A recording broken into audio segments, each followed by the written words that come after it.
Kwanza nimefurahi sana kuwa hapa leo Kizimkazi kwenye shughuli hizi za Kizimkazi Festival. Huu ni ubunifu wa aina ya kipekee. Kwanza unaitangaza Kizimkazi yenyewe. Wiki nzima ukiangalia media zote, watu wote tunazungumzia karibuni Kizimkazi.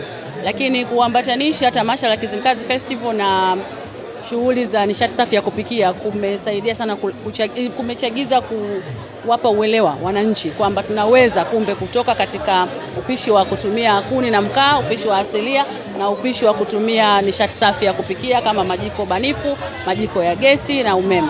Na tumepata mwitikio mkubwa sana. Tangu tumeweka mabanda yetu hapa tumeshauza majiko kadhaa, lakini watu wamekubali na wamezichangamkia fursa mbalimbali ambazo zinatokana na nishati safi ya kupikia.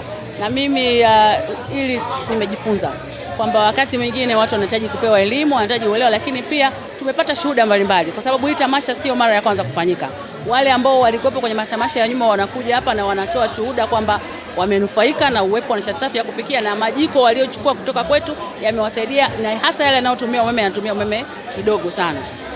Tutaendelea kutumia platform kama hii kueleza kazi nzuri ambazo zinafanywa na Wizara ya Nishati, lakini pia kueleza nia ya dhati ya Mheshimiwa Rais Daktari Samia Suluhu Hassan kuhakikisha tunawabadilisha wananchi kutoka kwenye matumizi ya nishati za zamani na kwenda kutumia nishati safi za kupikia. Kubwa ambalo naweza kuwaeleza Watanzania, ziko fursa. Serikali imewekeza sana katika sekta ya nishati.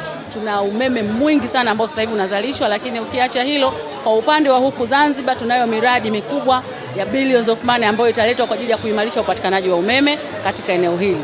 Na kwa sababu hiyo tunategemea kutatokea mabadiliko makubwa sana ya kiuchumi, mabadiliko makubwa sana ya hali ya hewa, lakini pia kutatokea mapinduzi makubwa sana hasa katika sekta ya nishati katika upande huu. Tumeona uwekezaji mkubwa wa hotels.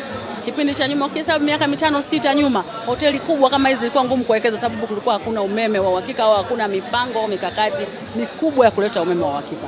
Kwa hiyo mimi nimefurahia Kizimkazi Festival, wote tunasherehekea.